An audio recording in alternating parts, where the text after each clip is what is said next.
म्हणून मनाचं बरंच वर्णन केलंय. पण नेमकं मन कसं आहे, हे मन एवढं कलाकार आहे ना, इथं बसलं तरी घरून जाऊन येते. कोण मन?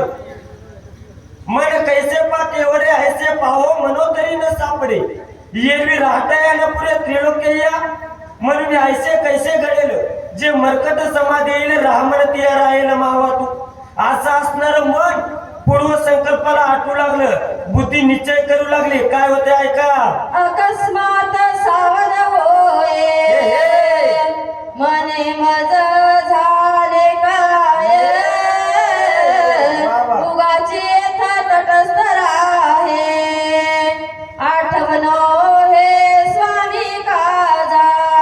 त्यावेळेस मारुत्र्या अकस्मात म्हणजे अचानक सावध झाले आणि सावध होऊन म्हणू लागले, मला काय झालंय, मी कशासाठी आलोय आणि मला काय करायचंय.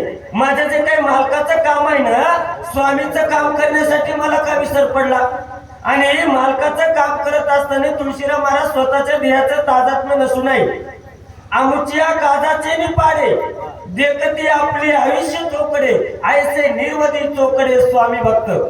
भक्त कोणाला म्हणाव, मालकाचं काम करत असताना स्वतःच्या देहाचं तादात्म्य नाही, काहीच नाही. असे असणारे मारुत्र्या म्हणू लागले, मला काय झाले, माझ्या मालकाच्या कामाची का आठवण. असे मारुत्र्या म्हणू लागले. बोला. करू पाहे उठान, भरते घातले लोटांगण, माझा सनात करिता पूर्ण, केवी प्रयाण करू पाहसी. त्यावेळेस मारुत्र्याच्या लक्षात आलं, माझ्या मालकाचं कार्य करायचंय. तेवढ्यामध्ये मारुत्र्या उड्डाण करू लागले आणि उड्डाण करावं तेवढ्यात माझ्या भरतजी म्हणू लागले, मला सणात केल्याशिवाय जाऊ नको. काय म्हणतात ऐका. भोजन करावे येथे, तीर्थ प्रसाद द्यावा माते, उपेक्षुन अर्ताते, तुम्ही निज चित्ते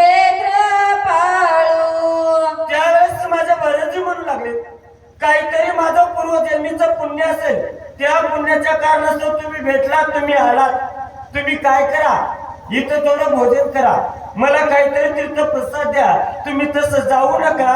भरतजी मारुत्र्याला बोलू लागले. घराली आणि जवळ